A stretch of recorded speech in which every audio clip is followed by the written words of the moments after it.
de la voie ferrée, bien sûr. Ça sera le dernier chapitre. Ça veut dire qu'aujourd'hui, je vais terminer le programme du chemin de fer. Donc, puisque j'avais fait un remplacement de M. Boumchera, donc on avait bien avancé au début, la première semaine, on avait très bien avancé. Donc, le chapitre Lyon, on va faire la première séance, on va faire ce 6e chapitre, qui est beaucoup plus de la littérature. Donc, je vais expliquer quelques points. Ensuite, nous allons faire une deuxième séance de travaux dirigés, c'est-à-dire correction des 2 exercices que je vous ai donnés la semaine dernière. Et donc là, je vais terminer ce programme. Donc, à partir de la semaine prochaine, c'est-à-dire le jeudi prochain, ça sera le 4 février, nous allons réserver cette séance du jeudi pour la matière VOA. Une seule séance, de 9h à, je vais dire, à 10h30. D'accord? Donc, je répète, à partir de jeudi prochain, nous allons réserver cette séance du jeudi, le 4 février, pour la séance de la matière voie et ouvrage d'art.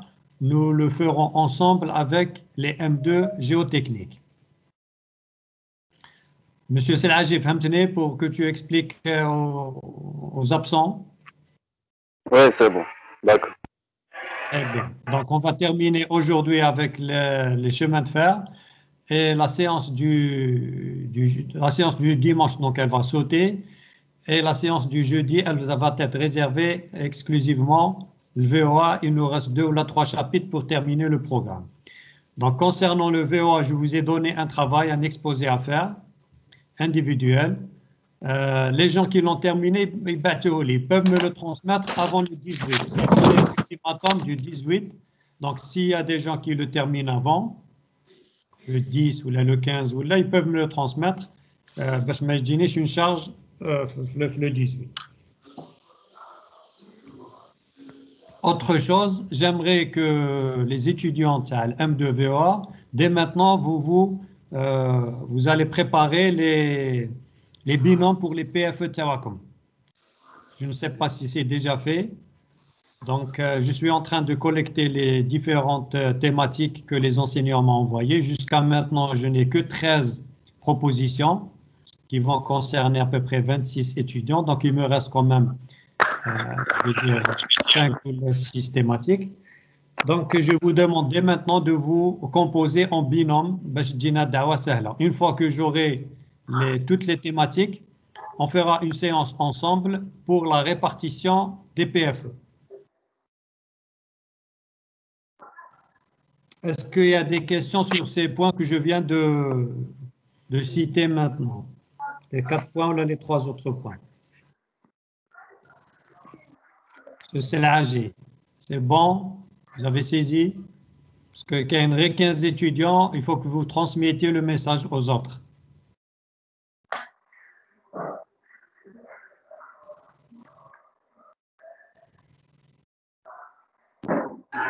D'accord, monsieur, il n'y a pas de problème.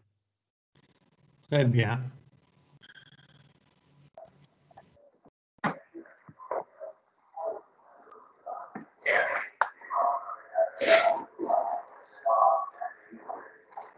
Mademoiselle Iman Sanhaji, vous pouvez désactiver votre micro, s'il vous plaît.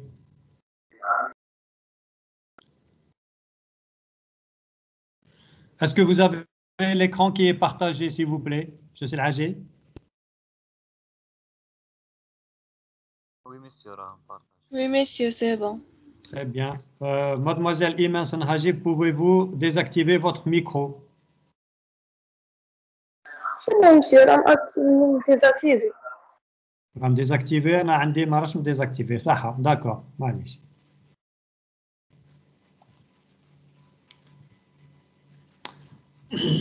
Donc, comme je viens de le préciser, nous allons expliquer un petit peu ce mini-cours chapitre 6, maintenance de la voie. Ensuite, on va entamer, deuxième séance, la correction des 2 exercices. Je vais commencer par les généralités. Et je vous dis que les dépenses de maintenance de la voie joueront un rôle considérable dans le bilan de l'exploitation d'un réseau de chemin de fer. Qu'est-ce que ça veut dire? Ça veut dire que les dépenses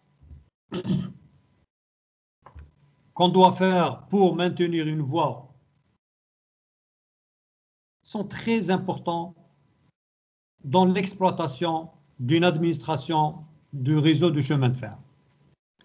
L'entretien de cette voie ou la réfection c'est-à-dire on doit rénover, sont des aspects indispensables, bien sûr, à la sécurité et au confort du voyageur. Généralement, dans les chemins de fer, nous avons 3 rubriques principales concernant la maintenance de la voie. Nous avons, la première rubrique, c'est l'entretien courant. Qu'est-ce que ça veut dire l'entretien courant? L'entretien courant, le but, c'est qu'il maintient la voie dans un état, je vais dire, qui doit correspondre au service qu'elle doit rendre sous le double aspect de sécurité et de confort. Son nom l'indique, entretien entretien courant. Courant, c'est-à-dire de tous les jours. Donc, dans les chemins de fer, il y a toujours, tous les jours, nous avons des équipes qui font cet entretien courant. Tous les jours, il y a des équipes qui tournent H24 sur la voie ferrée où il faut visuellement qu'est-ce qui se passe dans cette voie. Et ils font l'entretien. C'est un entretien courant. Qu'est-ce que ça me fait? Fait par exemple le serrage des boulons, fait le graissage, fait le désherbage. Des choses très simples qu'on le fait tous les jours. Et c'est des gens qui marchent avec la voie. Tous les jours font des kilomètres, par 1 kilomètre, 2, je ne sais pas. Il y a toujours des équipes qui font cet entretien courant. Toujours les doros, est-ce que les boulons sont desserrés? Est-ce qu'il faut graisser quelque chose? Est-ce qu'il faut désherber? Ainsi de suite. Monsieur, même flagérie. Flagérie, ça se fait pas, je vais dire sérieusement. Mais ça se fait. Par exemple, au niveau des gares, nous avons toujours des équipes qui tournent au niveau des gares. Par exemple, pour le graissage, ils le font. Je l'ai vu de mes propres yeux. À chaque fois qu'il y a les appareils de voie, l'aiguillage et tout, ils font le graissage. Les barres, les aiguilles, ainsi de suite, il faut les graisser. Ils doivent là les attaches, par exemple, ou là, les éclisses. Il sert à peu près les boulons. D'accord? Ça باش يخرجوا من la gare ou يمشيوا par exemple entre Tlemcen et Bel Abbas pendant tout le trajet, ils font je les ai pas vus à part le désherbage parce que des fois le désherbage il cause des problèmes, ils le font. Mais en principe dans la réglementation, l'entretien courant doit être fait couramment. Et d'ailleurs, quand ils le chemin de fer, les bureaux de Tawham, ils ont des plannings d'entretien. Des plannings d'entretien. Aujourd'hui, on fait du kilomètre 1, par exemple, au kilomètre 3. Demain, on fait du kilomètre 3 au kilomètre 6, et ainsi de suite. La deuxième rubrique, c'est les renouvellements. Les renouvellements, comme le nom l'indique, on doit renouveler quelque chose. Donc, ils sont, je vais dire qu'ils sont caractérisés par le remplacement systématique des éléments de la voie. Bien sûr, lorsque l'usure ou le vieillissement est prouvé. Et lorsque aussi l'entretien courant se relève impuissant de renouveler, parce que généralement, l'entretien courant, on ne fait que de petites manœuvres, d'accord? On fait que le serrage, le graissage, ainsi de suite. Donc, le renouvellement, on doit renouveler. J'ai dit qu'on doit renouveler par le remplacement systématique des éléments de la voie. Les éléments de la voie, quand est-ce quand l'usure ou le vieillissement apparaît? Donc, il procure le plus souvent, c'est une occasion d'améliorer l'armement de la voie ferrée. Donc, qu'est-ce qu'on change? On change peut-être le rail, s'il est mauvais, on change les traverses, on change peut-être le ballast, et ainsi de suite. Tout ça, on doit le renouveler. Soit séparément, soit le plus souvent, simultanément. D'accord? La troisième rubrique concerne les grosses réparations. Et là, ça comporte des opérations qui ne sont pas cycliques, c'est-à-dire, je fais le programme, je fais un cycle, parce que l'entretien, le renouvellement, je fais un cycle. C'est une régénération systématique. Moi, je pense comme on est en train de faire en Algérie, par exemple, la modernisation de la ligne de chemin de fer en Algérie, modernisation, c'est une grosse réparation. On a une ligne de 1 mètre, on va 1 mètre 50. ainsi de suite. Donc ça, c'est vraiment exceptionnel. Donc je vais dire que, à travers ces 3 rubriques, je vais dire que le travail d'entretien commence d'abord par la surveillance. Comme je viens de le dire ici, l'entretien courant, c'est visuel. Continu de la voie ferrée. Donc il commence toujours par une surveillance continue de la voie ferrée, c'est très important. Et bien sûr, cette surveillance, on doit identifier les signes d'usure de l'armement, soit du rail, soit de la traverse, soit des éclisses, soit des attaches, ainsi de suite, soit du ballast.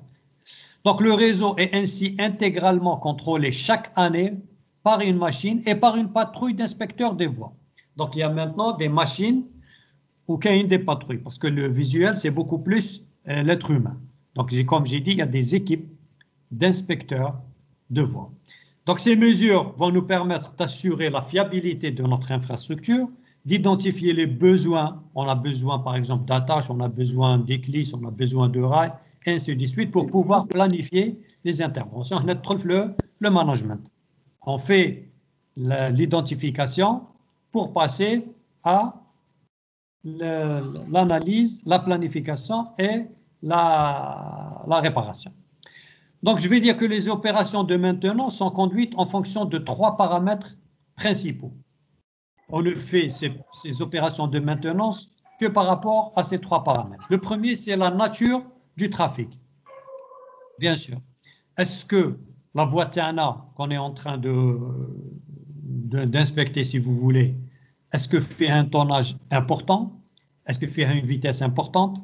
Donc ça, c'est la nature du trafic. Ensuite, la qualité géométrique de la voie, qui est compatible avec le trafic. Quand je parle de qualité géométrique, est-ce que fait les courbes bzef? Est-ce que fait un nivellement? Est-ce que, d'accord, la qualité géométrique. Et le coût de maintenance, bien sûr. Le coût de maintenance, le budget pour pouvoir assurer cette qualité géométrique. Est-ce qu'il est suffisant ou il n'est pas suffisant? Donc, je répète, les opérations de maintenance sont en fonction de 3 paramètres. D'abord, la nature du trafic. Est-ce que c'est un trafic important? Est-ce que le tonnage est important? Est-ce que la vitesse est importante? La qualité géométrique de la voie et le coût de maintenance, c'est-à-dire le budget que nous avons. Donc, il est évident aujourd'hui que les travaux d'entretien d'une voie ferrée soient effectués mécaniquement. Je l'ai dit tout à l'heure, ou là je l'ai dit les premiers cours. J'ai dit que c'est impressionnant ce qui se passe dans les chemins de fer. Tout est devenu mécanique et automatique. Alors que ça fait longtemps, tout était manuel. D'ailleurs, je vous ai dit que les chemins de fer, ça fait très longtemps, on faisait travailler les forcenés, c'est-à-dire les gens qui étaient en prison, puisque c'est un travail dur et manuel, c'est comme des travaux forcés. On ramenait des prisonniers qui faisaient l'entretien, si vous voulez, des voies ferrées. Maintenant, avec la révolution technologique, les ingénieurs du chemin de fer ont vraiment évolué par des inventions, l'automatisme ou le mécanique. Donc, ce sont surtout, il y a quelqu'un qui a laissé son micro, je ne sais pas lequel parmi vous, nous avons des nuisances sonores. Donc, je vais dire que ce sont des opérations qui consistent à corriger d'abord le nivellement, parce que c'est important. Et quand je suis en train de parler cette terminologie, j'espère que tout le monde me comprend, parce que j'avais parlé du nivellement, et j'avais dit c'est quoi le nivellement, et comment on rattrape ce nivellement. D'ailleurs, on va en parler tout de suite. Donc, ces opérations vont consister à corriger d'abord le nivellement, le tracé de la voie et les appareils de la voie. Donc, l'évolution de la voie et de la vitesse n'a pu être réalisée économiquement parlant que par l'utilisation des machines qui permettent d'établir une géométrie précise et durable de la voie.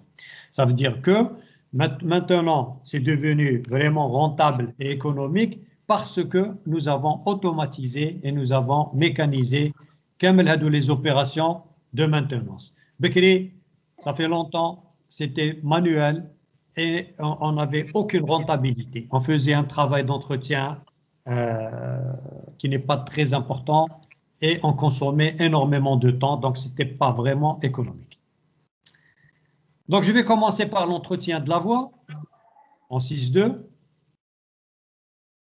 Et je vais dire que les grandes vitesses, l'élévation de la charge et la croissance de la densité du trafic exercent, vous le savez tous, des fortes contraintes sur la voie.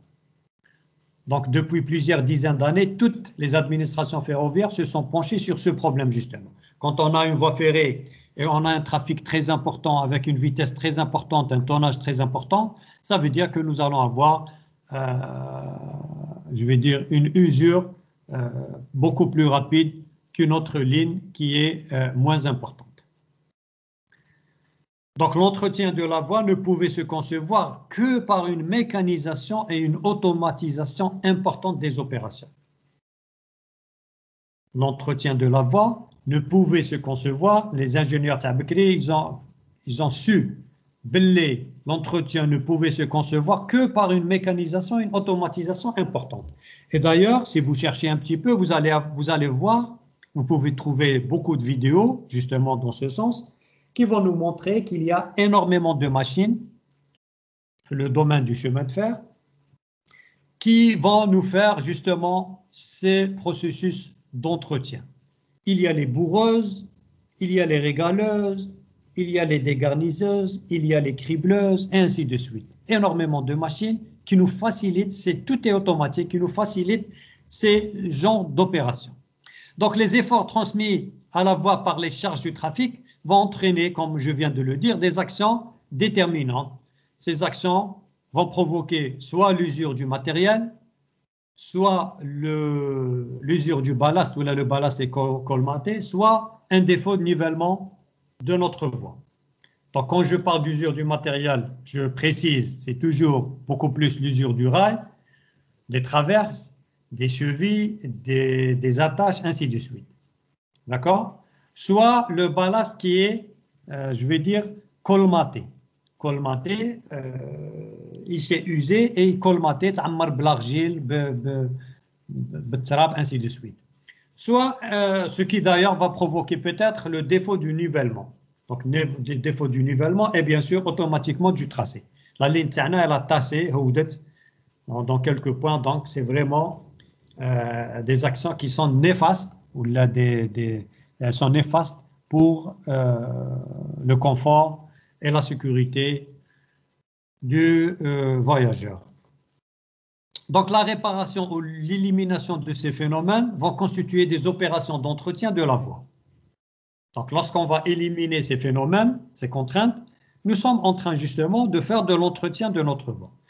Donc je le répète encore une fois, jusqu'au milieu du siècle dernier, les travaux d'entretien étaient presque exclusivement réalisés manuellement. C'est important de le dire. Maintenant, presque tout est fait automatiquement et mécaniquement. Donc, en règle générale, les désordres survenus au matériel de voie étaient traités localement par la substitution en recherche de rails, de traverses ou d'attaches. Un remplacement complet n'était entrepris que dans de rares cas. Donc, c'était très rare où on faisait un remplacement complet. On faisait des remplacements locaux, c'est-à-dire, le rail, il est usé, on va essayer de le changer. On trouve une éclisse qui est usée, on va essayer de changer cette éclisse. D'accord? C'était très rare de changer la voie parce que ça coûte énormément cher. Donc, tous les travaux concernant la superstructure, maintenant on fait la différence, tout le monde fait la différence entre l'infrastructure et la superstructure, et touchant uniquement la correction du nivellement et du tracé sont appelés traitements de la voie. Donc, un traitement rationnel dans notre voie et des appareils de voie. Aussi, quand je parle d'appareils de voie, en principe, tout le monde sait de quoi je parle. On a fait un chapitre, on a réservé un chapitre spécial aux appareils de voie. Donc, tout ce qui est branchement, tout ce qui est traversée, éclissage, ainsi de suite. Et donc, comment les appareils de voie ne peut être obtenu que par l'utilisation de machines. Donc, tout est clair. Donc, c'est l'utilisation de machines spécifiques à chaque opération qui sont utilisées par toutes les entreprises ou là par l'administration des chemins de fer.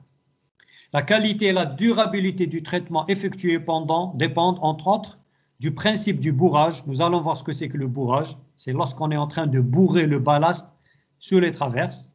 De la méthode de nivellement. J'avais parlé du nivellement et de la méthode de dressage de la voie, ainsi que du ballastage et du damage du ballast. C'est ce que nous allons voir maintenant.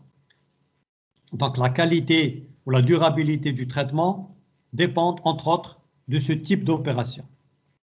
Le bourrage, nous avons plusieurs techniques. Le nivellement, nous avons plusieurs techniques. Et le dressage de la voie, c'est-à-dire le nivellement, ainsi de suite, a une certaine méthode. S'il vous plaît, est-ce que jusqu'à maintenant, c'est clair, hein? Donc, je pense que c'est vraiment très, très simple ce que je suis en train de dire. J'ai dit que c'était un chapitre beaucoup plus littéraire. Il faut lire pour comprendre. Et je vous conseille, quand vous avez le temps, de faire quelques vidéos. Essayez de voir bourrage ou le nivellement, chemin de fer. Vous allez voir des vidéos qui vont vous être très utiles pour les gens qui veulent s'investir dans la vie professionnelle, les voies et chemins de fer. S'il vous plaît, jusqu'à maintenant, est-ce qu'il y a des questions? Est-ce que c'est bon? J'attends un feedback de votre part, s'il vous plaît. C'est clair, monsieur. C'est bon, monsieur. Très bien. Donc maintenant, nous allons parler des techniques de nivellement. Donc la chose la plus importante, les voies de fer, les voies de chemin de fer, c'est le nivellement. Comment rendre une voie ferrée à niveau, puisqu'elle a, je vais dire, elle a tassé, si vous voulez. Elle a tassé par l'effet du trafic qui est très important. Donc si elle tasse, il y a un problème, il faut corriger ce problème. Donc la correction du nivellement est une opération qui est essentielle pour la maintenance ou l'entretien. Elle était exécutée autrefois par bourrage manuel. Donc le nivellement, ça veut dire qu'il faut faire un bourrage. Le bourrage manuel. Maintenant, il y a le bourrage mécanique.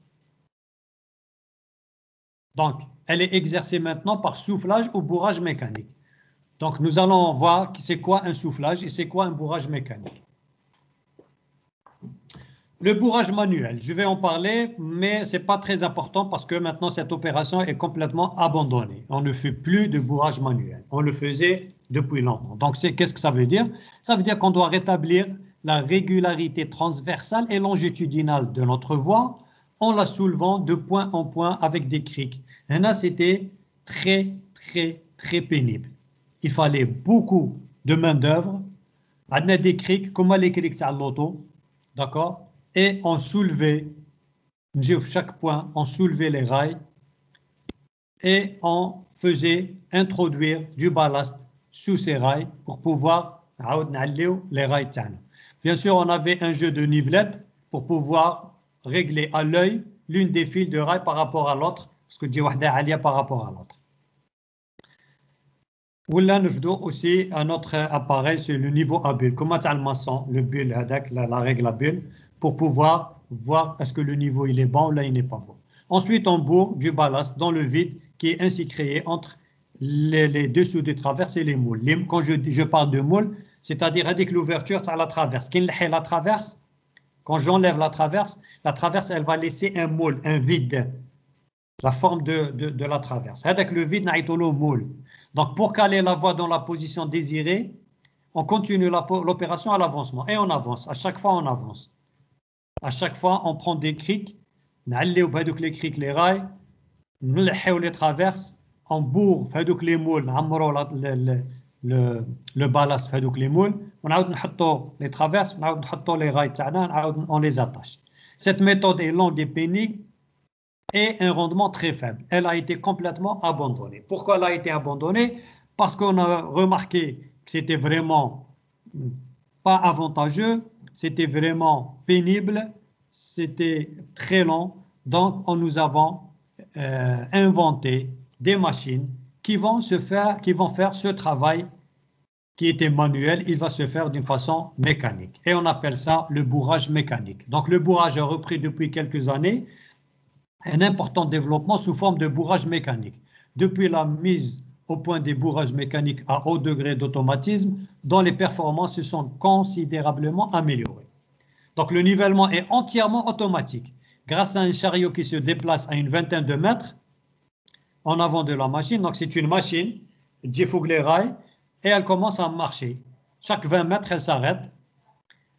Il y a à l'intérieur, tout est automatisé, il y a à l'intérieur des écrans, des boutons. Nous avons une ligne de référence idéale sur laquelle la machine va se baser pour mettre la voie au niveau correct. Et donc, la machine a des vérins hydrauliques, le ballast, ces vérins vont commencer à vibrer, d'accord, pour que le ballast descende, et on obtient le niveau qu'on veut. Donc, les bourrages les plus récents permettent d'obtenir des rendements horaires de l'ordre de 700 à 1000 mètres. De l'ordre de 700 à 1000 mètres. Des rendements horaires, ça veut dire, dans 1 heure, on fait un bourrage de 700 à 1 km, de 700 mètres à 1 km. Alors que le bourrage manuel, une journée, 100 mètres, possible, hein, je ne sais pas. D'accord? Donc ça, c'est le bourrage mécanique. C'est des machines qui vont tout faire, tout simplement. Il y a un opérateur à l'intérieur de la machine, c'est comme un train, et il va essayer d'utiliser ses commandes pour bourrer notre voie ferrée. Maintenant, il y a un autre type de bourrage qui s'appelle le soufflage. Le soufflage, il est beaucoup plus précis que le bourrage mécanique. C'est quand on doit bourrer une épaisseur très, très fine, qui est inférieure à 4 cm. Là, on utilise le soufflage. Donc, habituellement, on a recours au bourrage lorsque la hauteur dans la voie doit être élevée supérieure à 4 cm. Dans ce cas, toutes les traverses, sans exception, sont bourrées. Et là, je suis en train de parler du bourrage mécanique. Mais, lorsque le relevage de la voie ne doit pas dépasser 4 cm, inférieur à 4 cm, par exemple 2 cm, on va procéder au soufflage où on n'est pas obligé de bourrer toutes les traverses. Parce qu'il ne nous faut qu'une petite quantité de ballast pour pouvoir niveler notre voie. Donc le nivellement par soufflage repose sur la détermination par mesurage des défauts de la voie en place, de la qualité des gravillons dont il faut recharger les moules pour éliminer ces défauts. C'est-à-dire c'est beaucoup plus précis que le bourrage mécanique. Des appareils de mesure sont utilisés justement pour la dénivellation transversale, dénivellation longitudinale et la hauteur des creux, à l'aide de quelques appareils qu'on utilise.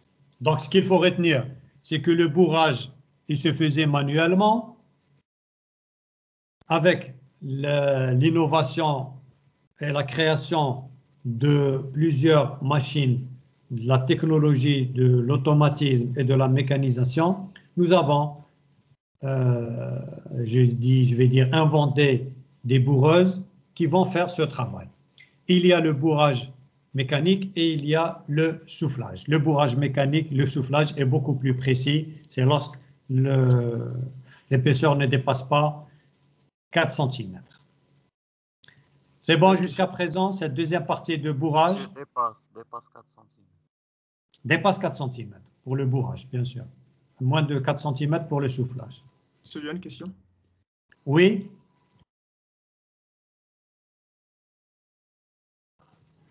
Allez-y. À la partie avant ça, j'ai eu un terme que je n'ai pas bien compris. Oui. Non, revenez un peu en haut.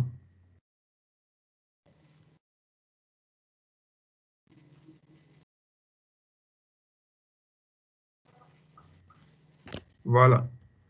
Vous avez dit que le soufflage remplace le bourrage par... Non, non, non, un peu en bas. Vous avez dépassé.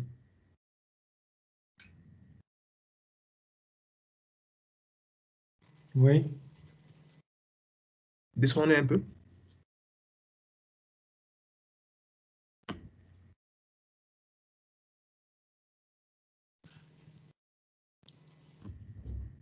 Oui, oui, c'est bon, c'est bon.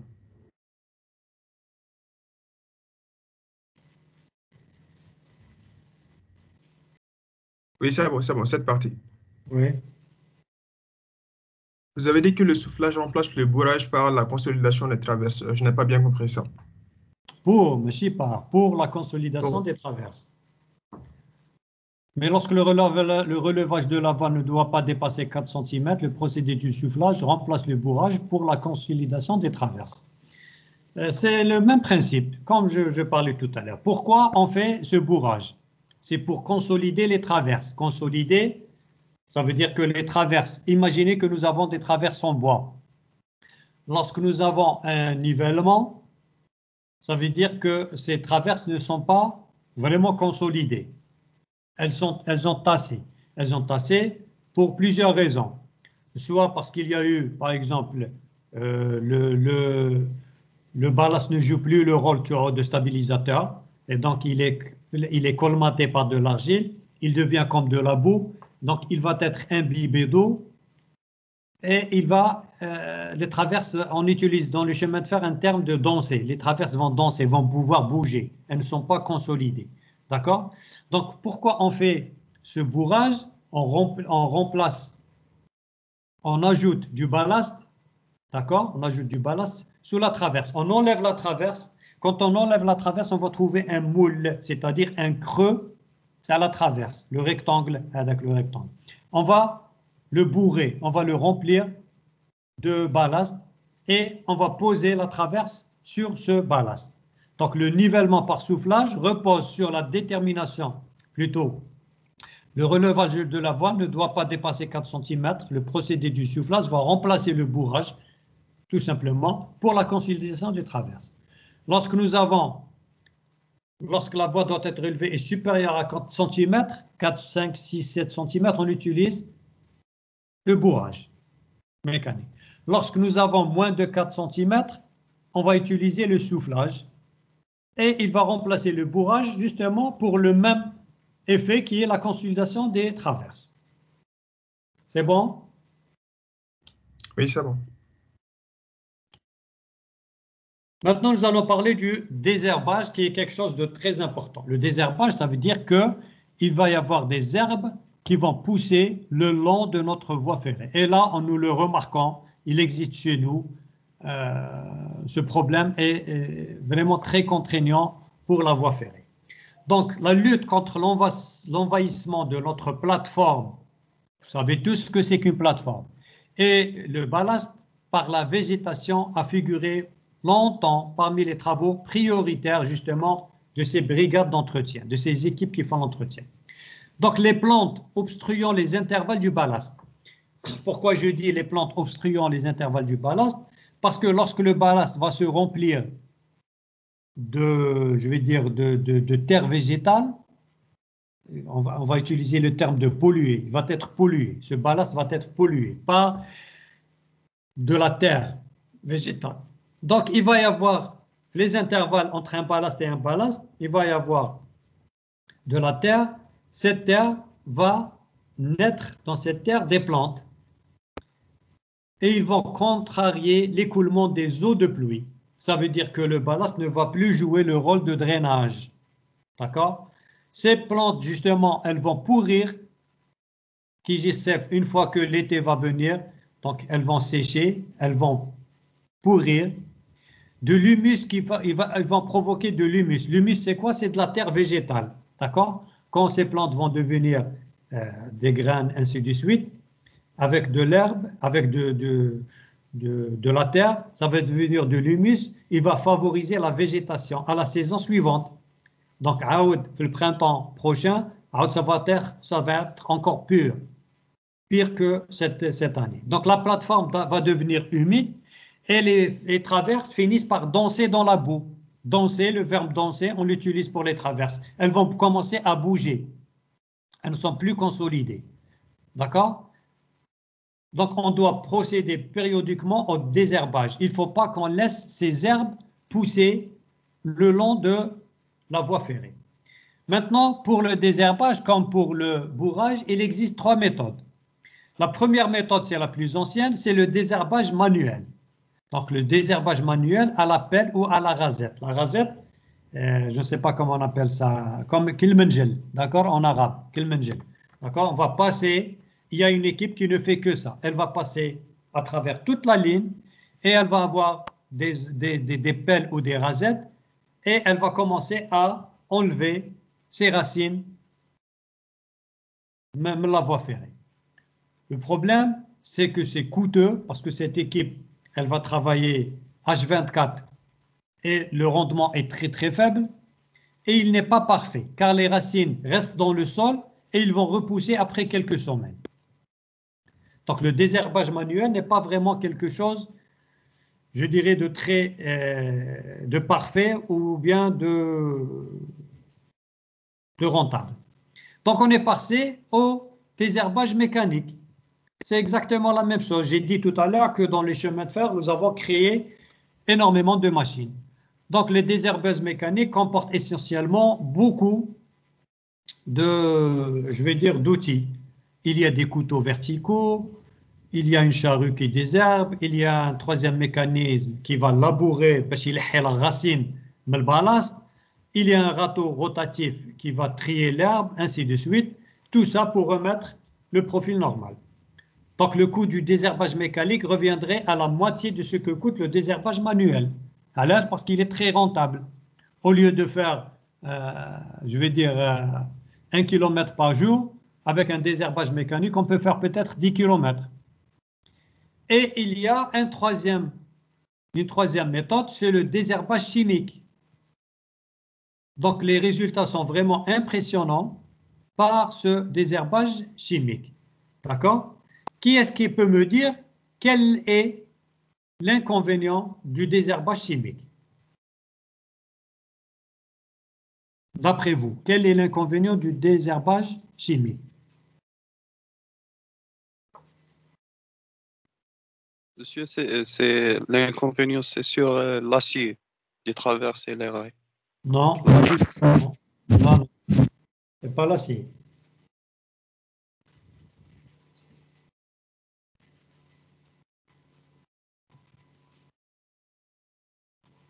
L'inconvénient, c'est sur les milieux écologiques. Très, très bien, monsieur. C'est beaucoup plus, c'est lié à l'environnement et à l'écologie. Donc, puisque nous avons une ligne de chemin de fer qui va traverser sûrement des fermes où il y a des animaux, ou des terres agricoles où nous avons des fruits, où nous avons des légumes, ainsi de suite. Et il y a des insectes, il y a des animaux, ainsi de suite. Il y a des vaches, il y a des poules. Donc, ce, justement, produit chimique, généralement, c'est des herbicides. D'accord? Malgré qu'ils sont utilisés en dose minimale, c'est du chlorate de sodium, malgré qu'ils sont utilisés en dose minimale, mais ils vont quand même, je vais dire, toucher l'environnement et provoquer peut-être des catastrophes. Et puis, il y a eu beaucoup d'agriculteurs qui sont contre ce désherbage chimique. Donc, des résultats ont été obtenus par le désherbage chimique dans l'ensemble des lignes à travers le monde. Chaque année, à une époque située entre la sortie de la végétation et le moment où les premières plantes risquent de faire graine. D'accord? Donc, la seule solution complète et économique, c'est le traitement par pulvérisation une fois par an de ce ballast avec des produits herbicides. C'est ce qu'on appelle du chlorate de sodium ou là de l'aminotriazole. Donc, ces herbicides sont utilisés bien sûr en dose minimale. Les conditions météorologiques doivent être appropriées. Ça veut dire qu'avant d'utiliser ce genre d'herbicide, il faut consulter la météo pour qu'il n'y ait pas de vent. Il faut qu'il y ait vraiment absence de vent et de pluie pour que cet herbicide ne va pas être entraîné par le vent et par la pluie dans des zones agricoles. Il va peut-être aussi atteindre des nappes phréatiques. Donc, c'est aussi dangereux pour la population. Donc, je termine avec le désherbage. J'ai dit qu'il y avait le désherbage manuel, le désherbage mécanique et le désherbage chimique. Maintenant, le renouvellement. On avait parlé de l'entretien, si vous vous rappelez. L'entretien, on avait dit que c'était quelque chose c'est un entretien, comme son nom l'indique. C'est beaucoup plus du serrage, du graissage, ainsi de suite. Le renouvellement complet d'une voie n'intervient que lorsque les méthodes d'entretien ne sont plus à même d'assurer une qualité suffisante. Si l'entretien ne permet pas de régler ce problème, on doit passer au renouvellement. Et là, soit c'est un renouvellement partiel ou complet. partiel, c'est-à-dire on doit renouveler soit une éclisse, soit un rail, soit un boulon, soit un renouvellement complet d'une voie, et c'est vraiment très rare. Donc autrefois, le renouvellement manuel il existait des renouvellements manuels avec Monsieur? d'importantes équipes, oui. Est-ce que vous pouvez lui expliquer les désherbages chimiques? Je n'ai pas vraiment compris. Le désherbage chimique. Oui, monsieur. Pour le désherbage chimique, il suffit de lire ce paragraphe. Vous allez comprendre. Le désherbage chimique, c'est un herbicide, d'accord? C'est un herbicide qu'on doit pulvériser sur le ballast, tout simplement. Un herbicide, c'est du chlorate de sodium, qu'on va utiliser en dose minimale, bien sûr, qu'on doit utiliser ou là qu'on doit pulvériser sur notre ballast. Tout simplement. Une fois par an, pour que, justement, l'herbe ne repousse pas. Il n'y a plus rien à dire sur ça. D'accord? C'est un herbicide qu'on va pulvériser sur notre ballast une fois par mois. On doit choisir, on doit consulter la météo pour qu'il n'y ait pas du vent et de la pluie. Et une fois par mois, on passe sur notre ligne à la sortie de la végétation. Quand l'herbe commence à pousser, nous allons pulvériser cet herbicide. Il va tuer cette herbe directement. Donc, il n'y aura plus de végétation ou d'herbe qui va pousser. Et on renouvelle chaque année, on renouvelle ceci. J'ai dit qu'il faut faire attention parce qu'on risque de toucher à l'environnement, à notre écologie, parce que ces lignes de chemin de fer vont traverser des terrains agricoles, vont traverser des fermes où il y a des animaux qui sont là-bas. Donc on risque, cet herbicide risque d'être néfaste à ce genre à ces fermes, tout simplement. D'accord? Donc, il y a des herbages manuels, c'est très lent, ce n'est pas parfait, il est vraiment à déconseiller, ça ne mène à rien, c'est ancien, on l'utilise toujours. Il y a des désherbages mécaniques, c'est vraiment des désherbeuses mécaniques, elles ont plusieurs outils, elles font un travail agréable et c'est très rentable. Il y a aussi les désherbages chimiques, c'est encore plus rentable et c'est plus souple que le désherbage mécanique, mais il peut toucher l'environnement, donc il y a des précautions à faire. Consulter la météo pour qu'il n'y ait pas du vent, pour qu'il n'y ait pas de pluie, pour ne pas faire des dégâts, tout simplement. C'est bon, monsieur, pour le désherbage chimique? Oui, monsieur, c'est bon, merci. Pour le renouvellement, j'ai dit que soit on renouvelle un renouvellement partiel, soit un renouvellement complet d'une voie. Le renouvellement complet, c'est vraiment très, très rare. Le renouvellement, il était autrefois utilisé manuellement avec plusieurs équipes. Maintenant, il est moderne. Il exige au contraire, au lieu d'apporter plusieurs ouvriers, c'est des engins mécaniques qui sont montés sur les wagons. Ils se déplacent avec le travail lui-même, se déplacent avec le travail au moyen de presque toutes les manutentions à pied d'œuvre sont supprimées. C'est-à-dire que l'être humain ne va plus pouvoir travailler sur la ligne de chemin de fer, le renouvellement. C'est beaucoup plus. Les attaches, il y a des machines qui font en série ce genre d'attaches. Donc, par exemple, la dépose de la voie en mauvais temps et son chargement immédiat sur wagon par travée complète s'exécute de la même façon. Parce que lorsqu'on veut déposer, lorsqu'on veut enlever une voie, une ancienne voie, pour la renouveler, c'est un travail qui est vraiment très, très pénible. Imaginez, pour déposer une voie, il faut démonter toutes les attaches. Ensuite, il faut démonter toutes les éclisses. Ensuite, prendre rail par rail pour les mettre sur les wagons. Ensuite, enlever les traverses. Imaginez qu'on le fait manuellement. C'est vraiment pénible. Donc maintenant, tout se fait mécaniquement. Imaginez maintenant pour le ballast. Nous avons un ballast qui est pollué. Il faut enlever tout ce ballast. Donc il faut épurer, c'est-à-dire nettoyer ce ballast. Il y a des machines qui vont passer, qui vont manger tout ce ballast. Ils vont l'aspirer. il va passer dans des machines qui sont des dégarnisseuses, des cribleuses. C'est-à-dire que le ballast va être épuré. Il va être enlevé, il va être déversé sur un tapis roulant qui va le transporter, il va l'épurer, il va le nettoyer, le laver et enfin il va le rejeter sur la plateforme. Il va le répartir, il va le bourrer. Les déchets, ils vont tomber sur un autre tapis qui va les évacuer en dehors de la voie. D'accord? On va les emmener ailleurs, tous les déchets. Donc, l'apport du ballast neuf amené par wagon à trémie, le ballast est déversé immédiatement dans la voie sur le ballast épuré. La voie est ensuite relevée et bourrée. Je termine avec la conclusion pour vous dire que le travail d'entretien commence par la surveillance continue de la voie ferrée. Comme je l'ai dit au début, j'ai commencé par dire que l'entretien d'une voie ferrée se fait beaucoup plus visuellement et continuellement, tout le temps. Donc, le réseau est ainsi intégralement contrôlé chaque année par une machine ou par une patrouille d'inspecteurs.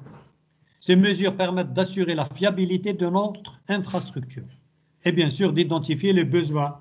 Nous avons besoin de quoi pour pouvoir faire cet entretien. Donc, entretenir le réseau et le garder sous surveillance permet d'allonger la durée de vie, c'est sûr. Et d'une part, et d'autre part, elle nous permettra sûrement, je vais dire, de baisser les coûts de maintenance. Donc, l'entretien, ce n'est pas quelque chose à négliger. L'entretien, d'ailleurs, dans tous les ouvrages d'art, l'entretien est quelque chose de très important.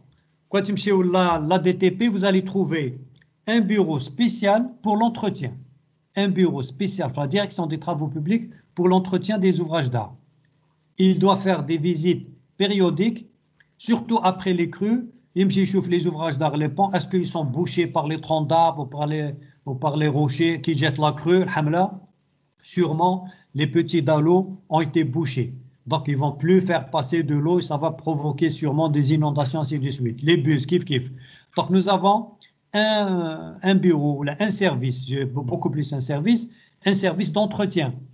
Il ne va ne faire que ça. Dans les chemins de fer, l'entretien est quelque chose de primordial. La maintenance de la voie est très importante. Elle nous permettra, d'une part, d'allonger la durée de vie de notre infrastructure, que ce soit les gares ou le réseau de chemin de fer ou les ouvrages d'art, et d'autre part, s'il y a un entretien, une maintenance adéquate, bien sûr, elle va faire baisser les coûts de maintenance.